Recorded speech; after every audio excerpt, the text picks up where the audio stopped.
I want to then zoom ahead from Beckley, West Virginia to Washington, D.C., where it's the early 2000s. I'm newly Dr. Nayyar. I still kind of giggle when they call me Dr. Nayyar because it's new, right?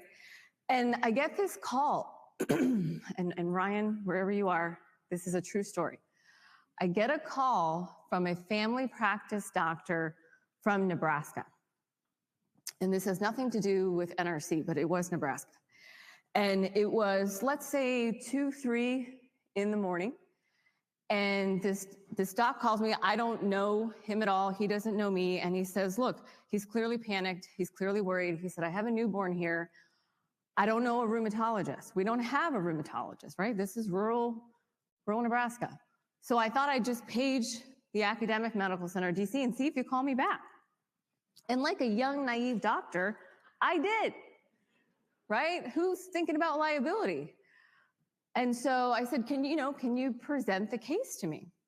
And so he presents the case. I get the vitals, I get the story, I get the understanding of what mom's history is. And then I say, there's a rash, which is an indication possibly of lupus. And I say, can you describe the rash to me?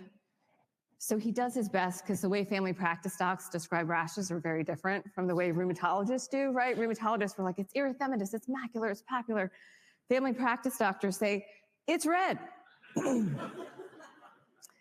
So then I say, thinking to myself, what tools do I have? I got a phone call, I got an analog phone, and I have email.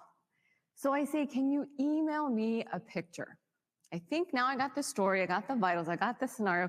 Send me a picture. let me see what I can do with that picture, right? So I sit at the nurse's station. What do? I refresh, wait for that email, get the picture, and I'm like, this is lupus. Pathognomonic, right? This is lupus, this is neonatal lupus, which is dangerous and can be fatal if not intervened by cardiology and prepped for a pacemaker. So I call him back, I say, look, stat, cardiology consult, telemetry, and we got to get ready for a pacemaker. We saved that baby's life with a good old-fashioned phone call and email, right?